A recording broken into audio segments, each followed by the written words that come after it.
The build-up to the general elections is still something of concern to many, and we have two gentlemen this morning. We hope the third will join us as we explore some of the issues on the plate. But right here in the studio, we have Oluwaseun Falaye, who is a member of the APC and as well as a legal practitioner. Thanks for joining us this morning. Thank you. Thank you for having me. I don't know, I believe we still have Bashola Kuti, who is a member of the PDP. He joins us virtually from the UK. Thanks for joining us this morning.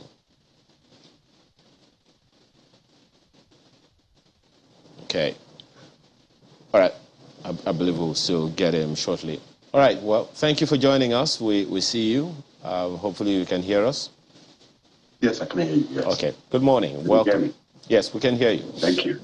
Let me begin with you, Mr. Falaye. Well, one of the issues, well, two of you, but let me begin with you, Mr. Falaye.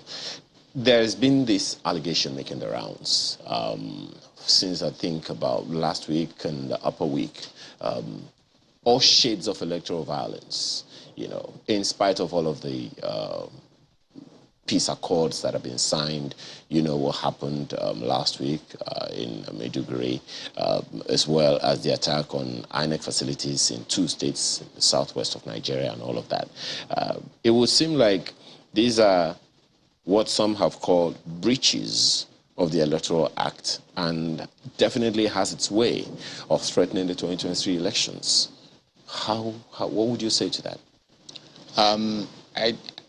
I agree with you. Those are breaches, and I believe that the law should take its course. The law enforcement agencies must rise up to begin to tackle and address these issues, because for us on our own platform, we believe that the process should be fair, should be transparent, should be rancor-free, so that we are then allowed to discuss the issues at stake to Nigerians.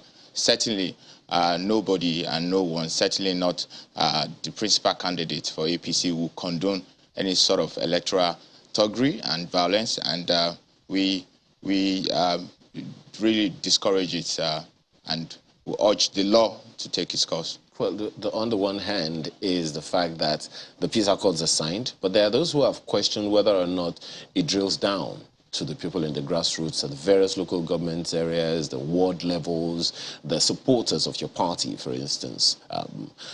The peace accord is signed at the top, but the communication or conversation around it doesn't really get to the grassroots. I mean, leadership is very important in this sort of matter, and the signature of that peace accord is relevant for stakeholders to understand that the leaders do not condone that. And of course, I do agree with you, then the effective communication must be had and continue to be had, just to let members know that these are issue-based campaign. This is an issue-based election. And despite that breaches, I think both principals or all the principals involved in the main election should continue to urge their supporters to remain calm and focus on the issues. How does your party drill down that communication of the signing? It was your party signed. Yes. Peace accord. Mm-hmm. How do you percolate that conversation or communication down to the grassroots? I mean, it's effective, like I said, effective communication by the main candidate, all of the stakeholders in the party. I'm not sure that there's any candidate sitting or seeking electoral mandates that will encourage its supporters to go, and instigate violence. I think it's that communication from the federal level to the state level to the local level and to the ward level that is important. And I believe that conversation and those communications are being had. Okay. Let me ask Mr. Kutsi the same question. Well, you've heard all of the things that's going on, the attack in the Maiduguri, the attack on INEC facilities and all of that. And there are those who are wondering whether or not the parties are taking seriously the fact that this is supposed to be an issue-based campaign and consequently peaceful and not so much violence and rancor making the rounds. Yes, it's also quite interesting to note that these incidents have actually taken place in APC states. And then, we say that the parties do not want violence, but have you heard anybody condemn the incidents? In Kaduna, did you hear El Rufai condemn? Did you hear Bola Tinubu himself, the candidate of the APC, condemn the incident in Kaduna or in Maiduguri where you have Zulu? Did you hear him come out to condemn the attack on Atiku's convoy? The answer is no. The problem with politicians is that when it's election season, they want to win by all means. They may not tell their supporters to go out and attack other candidates, but the point is that their body language suggests that they have absolutely no problem with it happening to the PDP. I mean, Peter Obi was in a PDP state just a few days ago, and you didn't hear anybody attack anybody or PDP supporters clash with Labour Party supporters. The problem with APC is that they say one thing and they do another thing, and I think it's quite unfortunate, really, that in this time and space that we still have this kind of incidents, convoys getting attacked. I had a friend that was in the Atiku convoy in Maiduguri, and he confirmed to me immediately after the incident that the bus was attacked. In fact, people had glass in their arms and in their face. And I think it's just unacceptable. I think also you don't hear the president condemning it and reinstating the fact that he wants this to be a peaceful election. So, it's going to be a free-for-all at the end of the day because people are going to feel they need to protect themselves. And, this is not the kind of situation we need right now. But then there is also the fact that, Mr. Faleye is here to hold the brief for his own party. But then it is only natural for politicians, as you said, to throw blames as well. It's the fault of the opposition and all of that. But your party, following the attack on the Atiku convoy, blamed straight away the APC without, I don't know, was any investigation conducted to find out whether or not such a thing happened by the APC members? You do know that even though it's an APC state, that there are PDP people in that state who are also, in the space. So they must have got some sort of credible information from people on the ground as to, the attacks that took place. I think there were videos circulating showing, kekena peps and motorcycles that were parked, deliberately or alleged to be parked deliberately to forestall the campaign taking place. I think that also you also heard the body language of the police saying that no attack took place, even though there was video evidence that such had happened. So you see, when you have this kind of situation where people are not speaking truth to power, or saying what they see has happened, or the police could have said, "Oh, we're not sure, we're going to investigate," but up till now, which is probably about a week, we haven't heard anything. On that, I can very quickly tell you that the IG has come out at a press conference. I think it was even at the State House that he made that comment and said, "Look, what the statement that came from the police in Maiduguri may not be completely correct. However, they have set up a panel to investigate exactly what happened, and they'll get back to us on that one." But let me I heard the IG say that, but I'm not talking about what the IG said. You see, the problem with this government is that there's so much indiscipline. Somebody will say one thing. The person who made that statement to say that there was no attack, was he reprimanded? We don't know. It's been a week now. Like I'm saying, I still haven't heard any reports. It doesn't take a month to investigate something that happened, a fracas that happened. You could just go there, make some inquiries. The reason I made that comment to you, Mr. Kuti, is that you said you hadn't heard anything, but you didn't quote the fact that IG had made that comment. I didn't heard the police come out to say that the IG is the police. Isn't that so? And that there was an attack. We could start from there. Isn't the IG police enough? We have confirmed now that there was an attack. Mr. Kuti, can you hear me? We're starting an investigation to find out who did it. Mr. Kuti, can you hear me? Yeah, I can hear you, sorry. Isn't the IGP police enough to make that statement? He didn't come out fair enough to say that, yes, they were going to investigate. But my point is still that we still don't know if there was an attack or not from the side of the police. Okay. They haven't admitted there was an attack, and they haven't said to us, "Oh, we found the culprits," or "We're looking for the culprit." We haven't had an update, is what I'm saying. Okay. And it doesn't take a week to investigate something very simple like this. It's not a murder case or anything like that. It's just a plain attack. There were videos circulated. Intelligence gathering, you can tell what had happened. But I believe and there's nobody that can change my mind that it was obviously a planned attack. People just don't wake up don't forget that the convoy also had policemen in the convoy. So people don't just wake up and attack a convoy without thinking about the repercussions. Okay. I don't think that it's nice for the polity at the moment. Okay. All right. Mr. Fala, you want to respond to him? I mean, there's nothing more to say than for us to continuously urge supporters to be peaceful and to engage on issues. Are you agreeing with him that members of the APC No.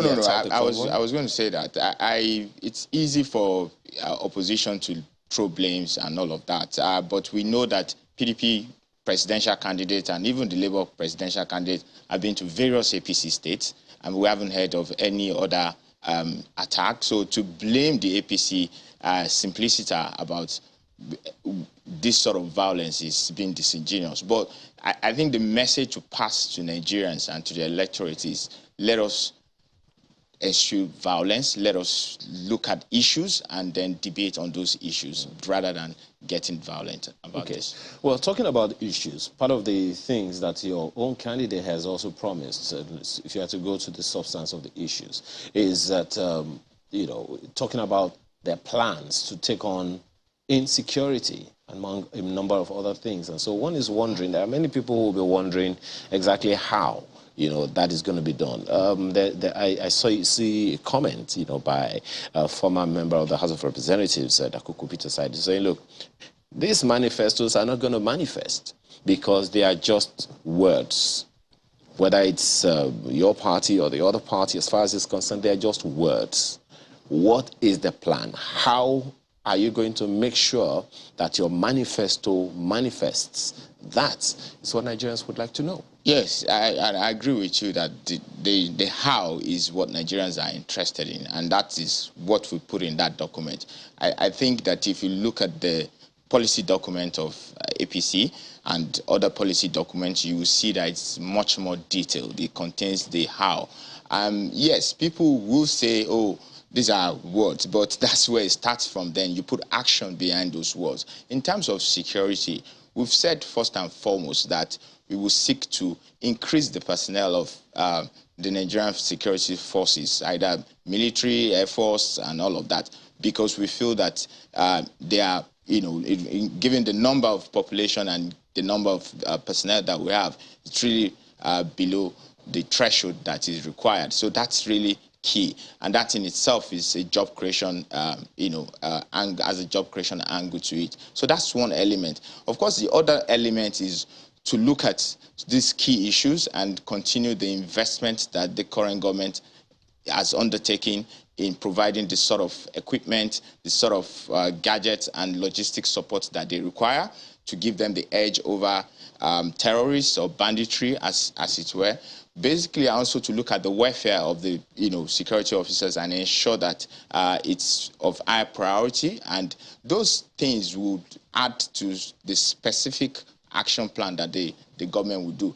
Beyond that is to also look at the economic activities that can stimulate this sort of environment that will bring about low security challenges and issues and all of that. So I believe that with what is contained in the manifesto of the APC, we've got enough impetus in there to really tackle our The question remains how. The government, for instance, just a second, the government is dealing with very low revenue right now. Yes. And you're talking about increasing the capacity of police personnel. While the ones that we have, we're not taking adequate enough care of them. The welfare is questionable.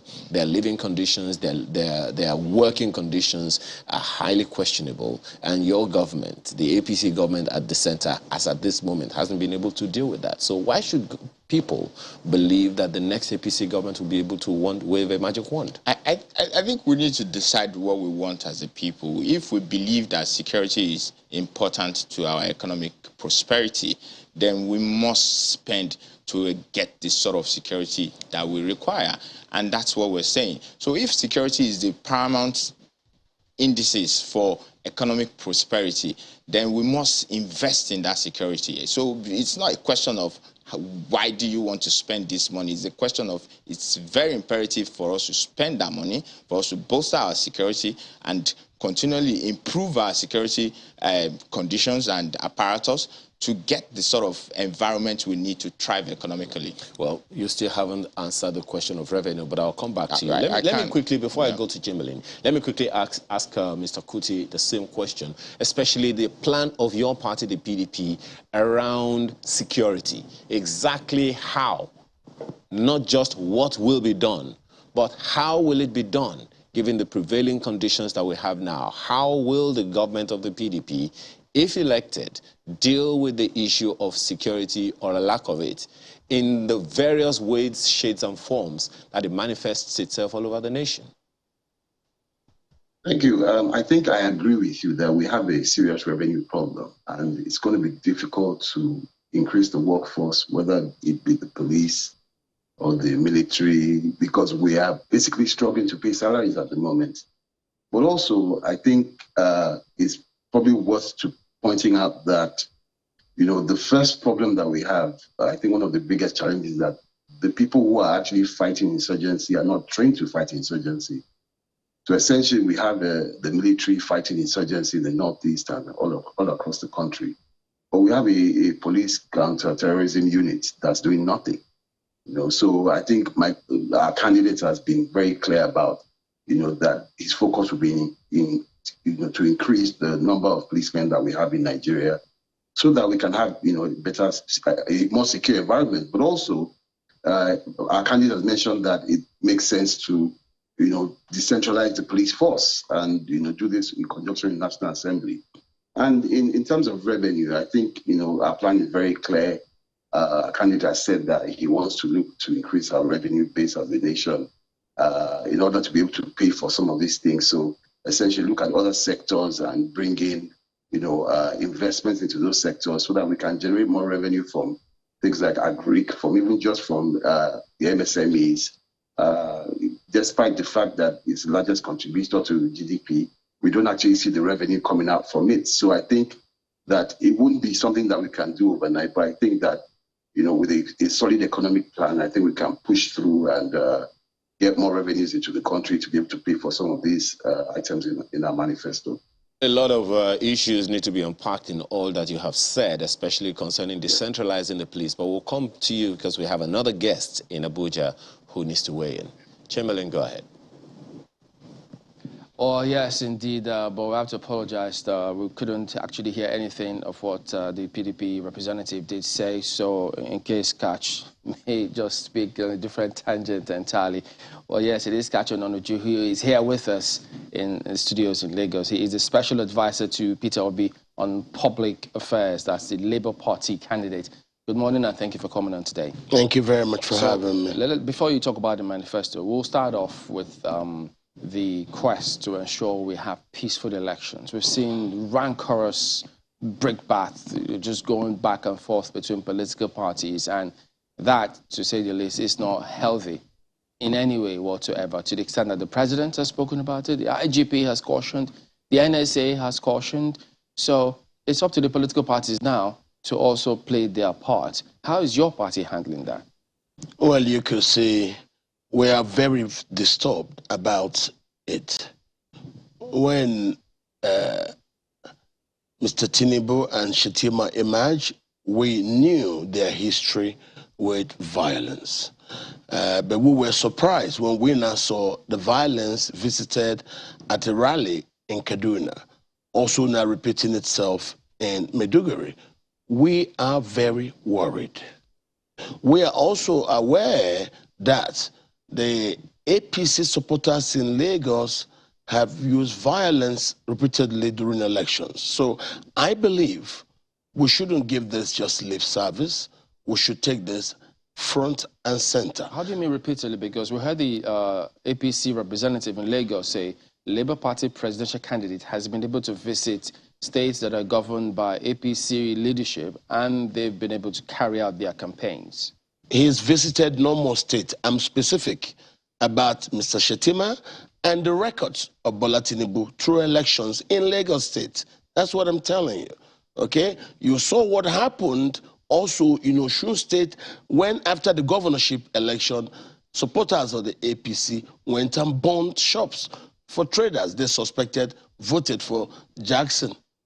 Now, we think this is dangerous. The arbitraries who are being raised in Lagos, what are they being raised for? So we need to start now to make sure elections are peaceful, because that's the only thing that threatens the election. If we see violence, we already have been seeing on television, on social media, some people threatening that if anybody comes out, they will kill in Borno State. I think what the police should have done is whoever made those videos, because they didn't hide their face, have them invited. And as you caution them, other people will know that visiting violence on peaceful agitators in politics is against the law. In order to identify where this challenge seems to be springing up, can your party actually absorb itself of culpability in this regard? Because remember, several people did accuse your party of stoking violence on the social media platforms, which they say culminated, may have spilled over in some areas. No. What you have, Labour Party supporters are vehement, emotional crusaders. Now, these are supporters that were on the street before Mr. P.K.O.B. was now appointed to provide a face for their struggles. These are not normal politicians. These are Nigerian youths. And Nigerian youths are not known to be violent. When they were protesting 2 years ago, when this proper revolution took shape, the government tried to violently suppress them. But the government was not able to. And so you've now seen those people who have been used to being suppressed violently by the APC government. They have never reacted. They have never shown their own violence. These are the same youths we're talking about. No, was that really APC government or miscreants? It was the APC government that shot at youths. It is the government. If the army and the police are under you and they use little force on peaceful marching civilians, the government bears the brunt. The government bears the blame. It is the APC government that has not been able to control trigger-happy people. And what we're saying is the same youths that are now leading the organic movement for the Labour Party are the same ones that the government have been very used to suppressing violently. So our own supporters have suffered more in the hands of government than any other group of people. And that's why we're saying we seek to build a new Nigeria that will be inclusive, including the rights of citizens not to be molested and violated by government, as it was the case. So how do you come to that kind of conclusion that your supporters suffer in the hands of government? Because different states have different parties who lead them. So are you accusing those? We are on record to enjoy the greatest followership of the youths. The Labour Party is a party that the youths have given their trust to. So when we talk, we will always remember how the youth suffer in the hands of present-day government. All parties have youth supporting them massively as well. All parties do not have the organic movement that the youths are driving, and the youths said that they have tested Buhari's government, they have tested the PDP's game, as they see two of them like two Siamese twins, and that's why the youths are following the Labour Party. That's what differentiates the Labour Party from the legacy parties. We are with the youths, and they seek a new Nigeria. And we are saying that we are very, very, very full of evidences that government have been violent against Nigerian youth. Well, Mr. Cash did accuse the APC government of fomenting violence on Nigerian youths, he says. We do have some response, but we'd like to get Mr. Falaya to quickly speak to that because we still need to talk about their plans and programs. So, Mr. Falaya, what do you say to his direct accusation against the APC? Thank you. I think they are unfounded, and that's just it. Because I don't understand where he got that from. Historically, Lagos has been was by the APC government. Historically, Lagos has been the bastion of free and fair election without violence. Lagos is where all the states look up to as to the conduct of elections and, electoral stakeholders. So Ashwaju has been at the forefront of campaigning for peaceful elections, and I really don't see where he's getting his idea from. Like we said, whilst we can trade blames as to how and why this has happened, I think it's important that we focus on the issues and we begin to talk on our plans for Nigerians, basically, rather than trading blames on what is happening and what is not happening. Yes, we will, as a matter of fact. But, Mr. Kach, we also do have the Chief Press Secretary to Osun State Governor, Ismail Lumikbedon, who says, well, you were making unfounded allegation that, on the contrary, it was the PDP supporters who went on rampage on Sunday, July 17, destroying government properties and attacking government officials in Osun State concerning what happened with that election. And so he says you were not correct when you say it is on record.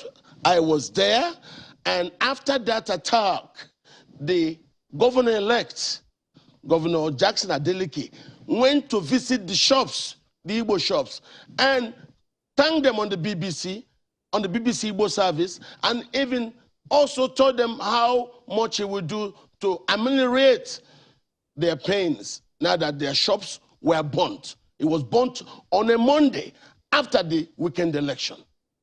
It is there, it is captured, it's all over the place. So the APC has this record of visiting violence on people. When we saw that violence at the rally in Kaduna, we were worried.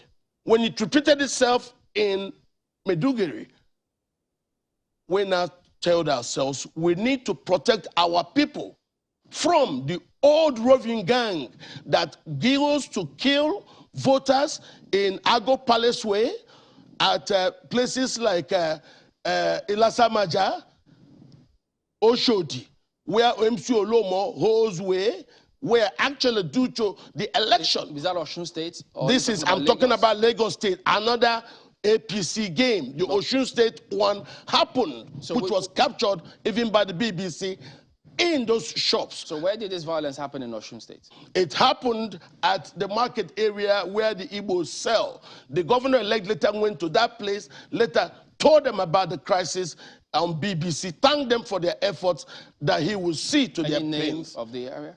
Of course, it's known. Google it, you'll see it there.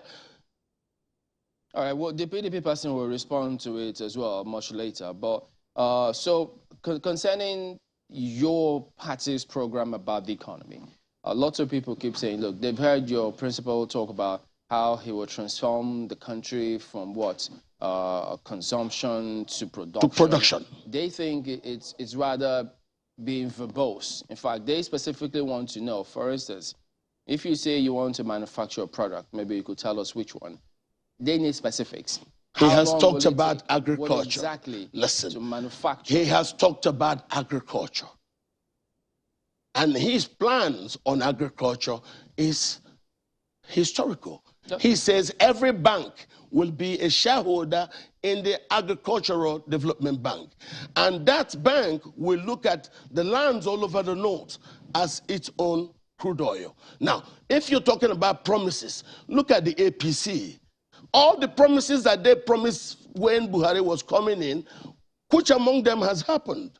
None. Well, in fairness to the government, this particular sector, the agri sector, we've seen the AFD... I'm not talking about agri, I'm talking about promises. You're going to ask me about what we said. Yeah, you on the agri sector, what I will ask you, yeah. I asked somebody yesterday, if Buhari claims there is rice everywhere, why is price of rice going up?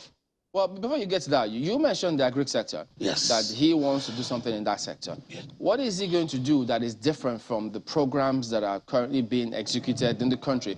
More so, yes, the recent ones that the AFDB is partnering. In fact, it's a private sector-led initiative, private sector-driven initiative with states and SAPC zones, as they are called, and there are massive opportunities and investments in that regard. So what will your principal be doing that can better that?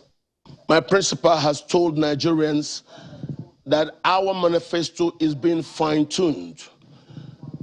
When it comes out, you will see everything holistically, and all the questions you're asking, you will see them there captured.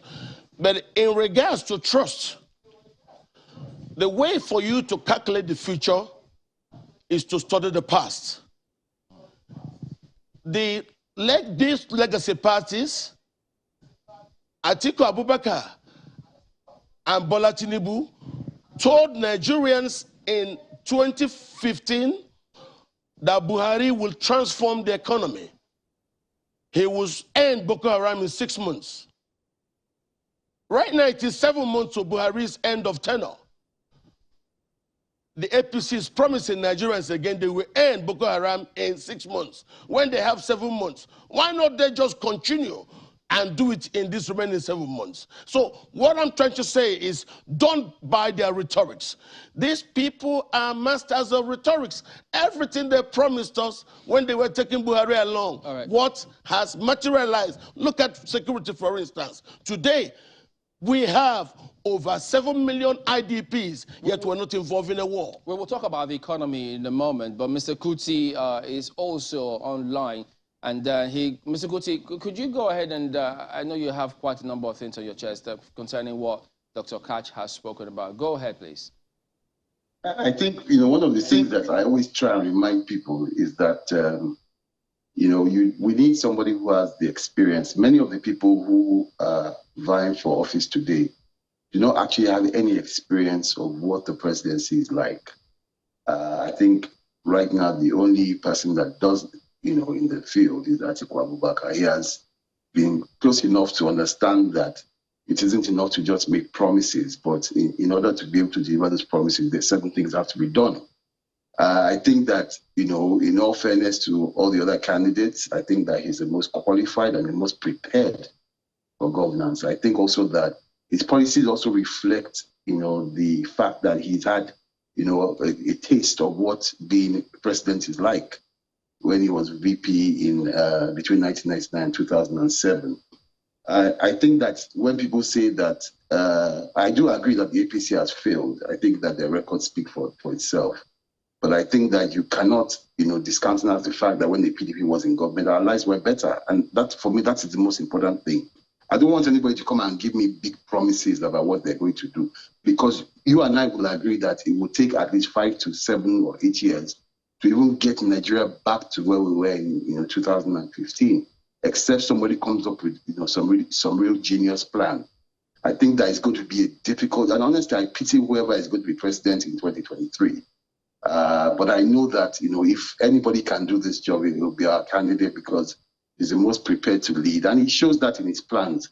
When he talks about the economy, he talks about experiences. The good thing about having done a job before, whether you've done it excellently well or even you've had failures along the way, is that because you're not just speaking from a hypothetical perspective, you actually understand what you're talking about. You have the experience. You've tried things that haven't worked so well. You've tried things that work so well. So all you need to do is basically bring that back, put it in the times that we're in, and then try and push forward. I think our candidate is best suited to do that. I don't agree that anybody made promises on behalf of Buhari. I think even if people came and said Buhari will do X, Y, Z, they expected him to do better than he's doing today.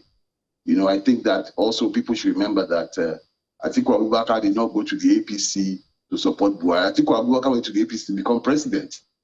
So as far as I'm concerned, whatever anybody said about Buhari at the time was correct, thinking that Buhari would do well, and he's failed.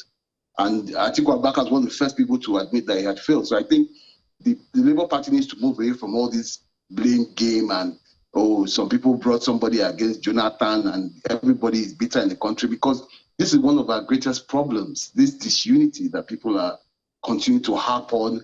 Yes, we've had a government that's not done so well. So yes, we are going to an elections. Let us tell Nigerians, and I always say this to everybody, that the common man doesn't even understand all the GDP growth. The shoemaker just wants to know how he's going to be able to feed his family, how his kids are going to be able to go to school. The market woman doesn't care about, how many bridges you are building. She's only interested in how she's going to be able to feed her family. And this is what we should be communicating to Nigerians, from our political parties, to show them what their lives will look like when our candidates are in office. All right. So, Mr. Faleye, pardon me, Mr. Kuti, let me bring in Mr. Faleye of the APC on this one. I mean, you heard both parties speak about security, how they think that your party cannot dissociate itself from the current policies, and no matter how lofty your principles manifesto may be, they will say that it is the same party. So, and then they highlight security, how security and the economy. So could you speak directly to that? So would it be wrong if they say, look, we've seen what your party has done before. How is this going to be any different because it's still the same party?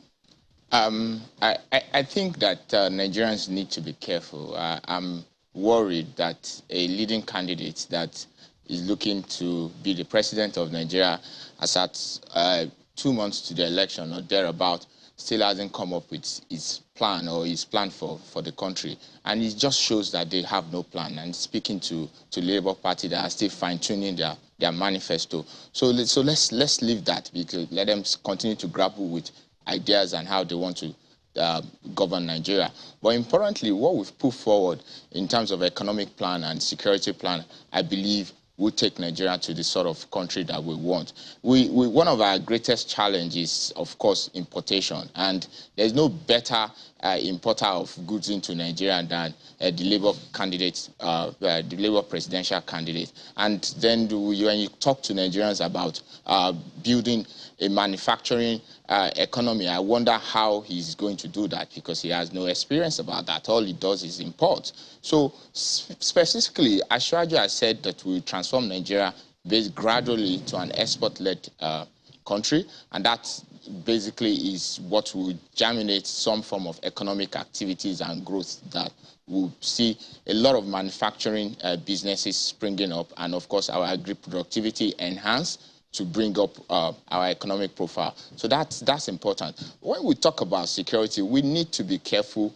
the sort of conversations we have. We've always, from our end, said let's engage vigorously when it comes to security. We know where we were pre-2015, where even in Abuja, the president of the Federal Republic could not come out of the villa to hold any public function, and we know where we are now. Security in any country will always be dynamic, will always be fluid. There will always be security challenges. What is important is that government should and will always tackle those challenges. Everywhere in the world, the main focus and discussion is about security, cost of living, and environmental issues, and that's what government is dealing with, and that's what we'll deal with. Our document contains specific as to how we will deal with these issues, from education to healthcare to power to oil and gas. I don't see that in any of these candidates' plan beyond the rhetorics, and that's why we believe that Nigerians will buy into our action plan and vote Ashwaju Bola Ahmed Tinubu 2023.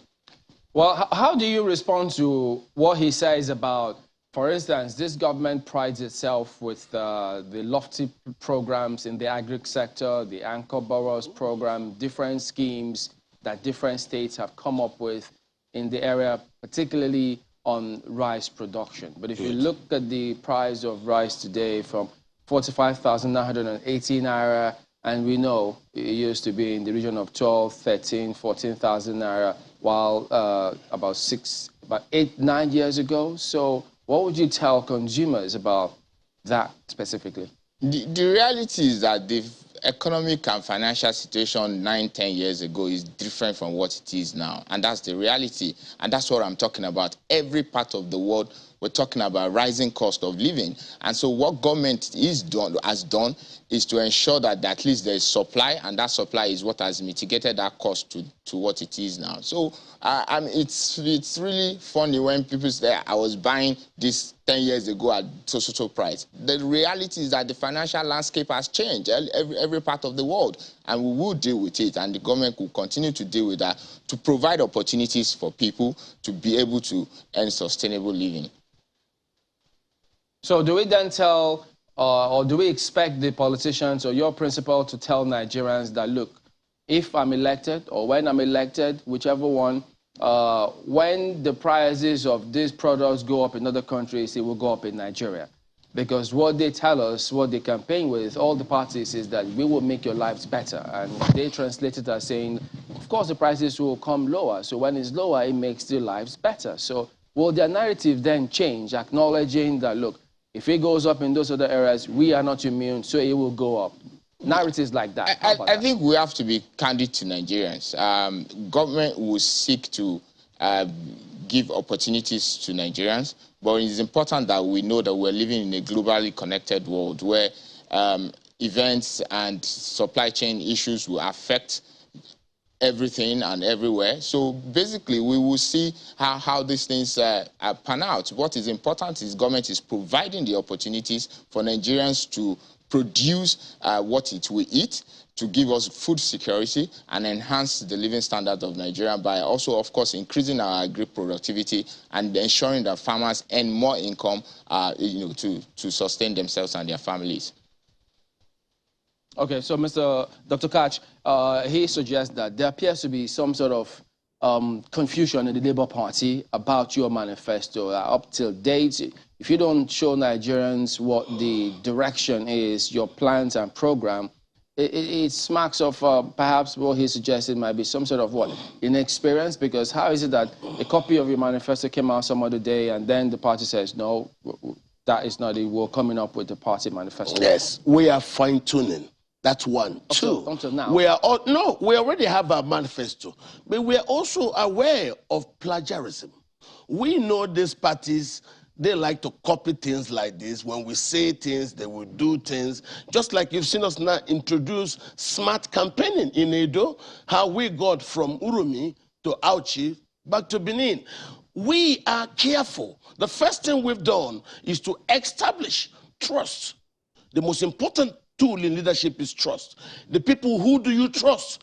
If the three candidates were banks, which bank would you put your money in? So we have shown Peter Obi to be the presidential candidate Nigerians do trust. So did somebody leak the manifesto at the time? No, not. We have the manifesto being fine-tuned, but we are aware that there are copies in the wild. And that's why my principal said, until he releases it, whatever you get in the wild, it's not his. So is the one that is going to be released going to be manifestly different from the one that was out there? I have not seen the one you have seen. So people could have seen different versions of different things, but the one my principal will introduce to the world will be the authentic manifesto. So there is nothing big about manifesto. Manifesto. So why are you afraid of plagiarism then? No, that's not about being afraid. We are doing things in new ways. We have established... By releasing it later than all the other parties? The manifesto is deeds. Deeds. And so far, the crowd do trust my principle, that anything Peter Obi says, he will do. That's why I asked you, the manifesto that Atiku Abubakar and Bola Tinubu sold to Nigerians in 2015, that Buhari will do this, Buhari will do that. What happened? You want to give them a second chance to make a first impression. No, we will show you the manifesto in print. But as for the manifesto in spirit, the way you see my principle is the way the manifesto will be carried out. He also is a man that says and does. He accused him of doing a lot of importation, and so what is it that he wants to manufacture in this country at the moment? Already, I read Oshomole saying everything in the next superstore are imported. I know I buy my beer from next superstore, and the beers are not imported beer, they're made in Nigeria. At least they have not talked about how my principle has brought jobs to bear. Every company he invests in, he insists in local manufacturing in Anambra State. What about the massive job that's been created by such activities? He's talking about my man having interest in selling. He is an economic player. Where there is a need, he will work to fill the need. Let the government provide the logistics that will force local manufacturing. I know they say where a man's heart is, there will his treasure be, because you went straight to beer. Because why is it just beer? I'm a football-loving fan. You're talking about beer in the morning. And the best thing to play with, of course I know. Why do I say beer? My principal is also one of the biggest brewers in this country. He is a massive employer of labor through his brewery activities across the country. Nobody in the APC or PDP employs as much people in the beverage industry like my principal. You know that. This is an employer of internal manufacturing. Well, you know that even if your party declares beer for all, there are many who don't drink, who don't take Well, part. you could also take other things that we do.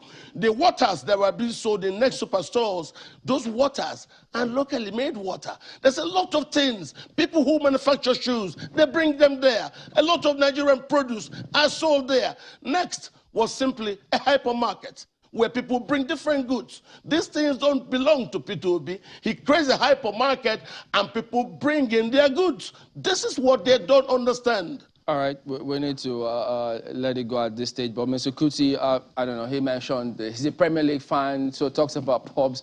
Do pubs open in the morning in England, Mr. Kuti?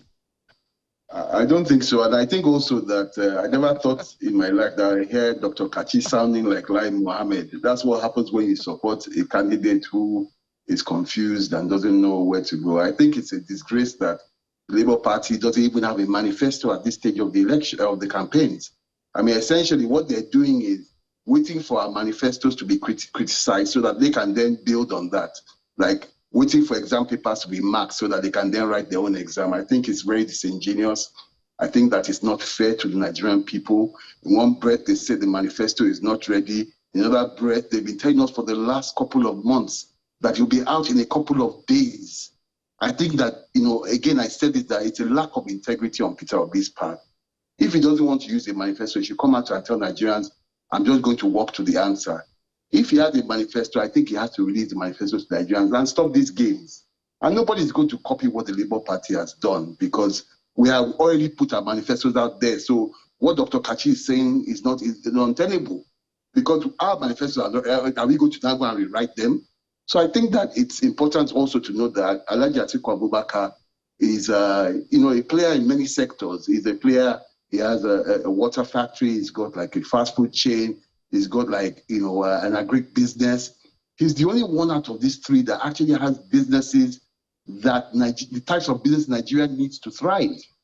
And that also speaks to the fact that, as a business person, he understands how the economy will thrive because he wants other people to also come in that sector and play their role. I think that we need to put our eye on that, and no other candidate that's running, none of the top candidates actually have any businesses that we can hold on to. And I think it's quite interesting that they want to build businesses that they've never owned, and they expect that the economy will move by owning their factories and supermarkets, and that is what will champion the growth, and banks where you keep states' money. I think that, for me, I think that it's clear that there is only one candidate in this election that Nigerians can trust.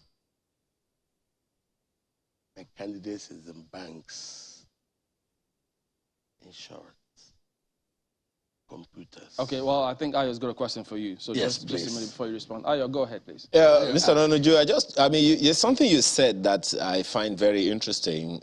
When you said that you call them legacy parties, they could plagiarize or copy from your candidate's manifesto. That is why they had to rework it, the fine-tuning. We know that the Labour Party had initially released or published some kind of manifesto earlier, but withdrew it to, as you said, fine-tune. How do we know it is not your party now sitting down with the manifesto of the PDP and the APC to rework and recoin words and, as you said, fine-tune as your own agenda? Well, thank you. You have said already that you found something in the wild. And I have told you, whatever you see in the wild, it's a document in the wild. Our manifesto to the first gentleman who said we're not ready is ready. We are fine-tuning. Now, we do not want a manifesto from Labour Party to be like the same manifestos you get from the PDP or APC, which are just basic rhetorics, and then when they are faced with challenges, they wouldn't do these things. Peter Obi, the trust Nigerians have in him, will also back the promises he will make in regards to the reduction to paper. And he doesn't just want to just say things, make promises that he cannot keep, like the regular legacy party's way of copying all the great promises, copying from Abiola, and then vomiting it there. And they do not have any inkling. Look at all of them talked about security. All right. Where is the security? We will give you a manifesto that we will implement. Nigerians are very interested in what Labour will do, and we will give that to them. Dr. Kachin is a special advisor to Peter Obi, that's the Labour Party candidate on public affairs. We've also had Mr. Baba Sola Kuti, who is a member of the People's Democratic Party, joining us virtually, as well as Oluwaseun Faleye, a member of the APC and also a legal practitioner. Gentlemen, thank you very much indeed for your time this morning.